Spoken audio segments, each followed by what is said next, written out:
Une traversée scrutée à la loupe. C'est la première fois qu'un poids lourd 100% électrique va emprunter les 37 km de tunnel creusés sous la Manche. Aucune presse n'a été autorisée sur le site pour ce test qui implique de nouvelles procédures de sécurité. L'enjeu est aussi d'expérimenter les trajets longue distance et internationaux pour le transport de marchandises. Le camion parti du centre de l'Angleterre va livrer en Allemagne 1700 km aller-retour et des étapes de charge qui ne peuvent pas s'improviser. Actuellement, l'autonomie est légèrement inférieure à celle d'un camion diesel.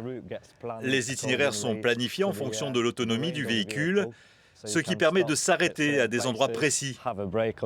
De toute façon, les conducteurs doivent obligatoirement faire des pauses en raison de la réglementation, donc la recharge peut se faire en même temps. Un site de recharge pour poids lourds pour 60 stations-service classiques. Le ratio européen est encore faible.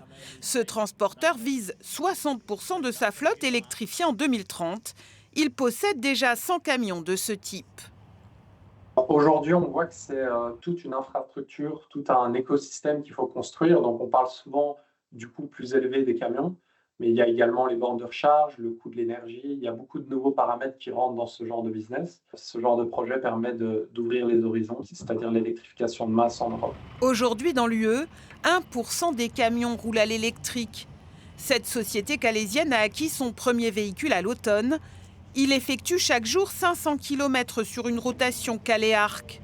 Un investissement lourd pour la PME.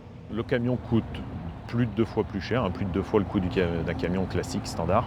À cela, il faut quand même aussi rajouter l'infrastructure de charge, qui est très coûteuse. Aujourd'hui, on parle de solutions électriques. Si on n'a pas notre structure de charge en interne, c'est compliqué de se recharger à l'extérieur. Et quand on peut le faire, les prix ne sont pas compétitifs.